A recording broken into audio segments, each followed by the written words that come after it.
কখনো শবনম বুবলিকে খোঁচা মারেন অপু বিশ্বাস, আবার বিভিন্ন সময়ে কৌশলে অপু বিশ্বাসকে ইঙ্গিত করে কথা বলেন বুবলি। কয়েক বছর ধরেই চলছে এভাবেই। এর সঙ্গে যোগ হয়েছে সামাজিক যোগাযোগ মাধ্যমে পরোক্ষ ইঙ্গিত।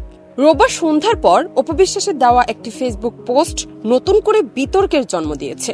অনেকেই মনে করছেন এই পোস্টের মাধ্যমে ইঙ্গিতপূর্ণভাবে চিত্রনায়িকা বুবলিকে খোঁচা দিয়েছেন তিনি।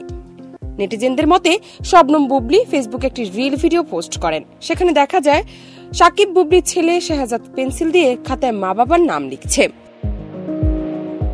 ভিডিওর ক্যাপশন বুবলি লেখেন, বাপজানের প্রথম হাতের লেখা, সবাই দোয়া করবেন আমাদের শেহজাদ বাবার জন্য। ছোট্ট শেহজাদের হাতের লেখা দেখে অনেকেই প্রশংসা করেন।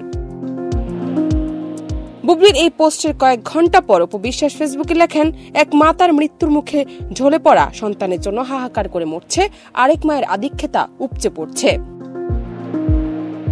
অপু বিশ্বাসের এমন পোস্টের পর তার ভক্তদের কেউ কেউ এতে সমর্থন জানিয়ে মন্তব্য করেছেন, আবার অনেকেই এটি ইঙ্গিতপূর্ণ বলেছেন।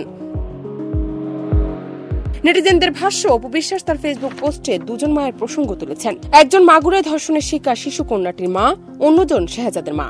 ধর্ষণের শিকার শিশুটি এখনো লাইফ সাপোর্টে আছে।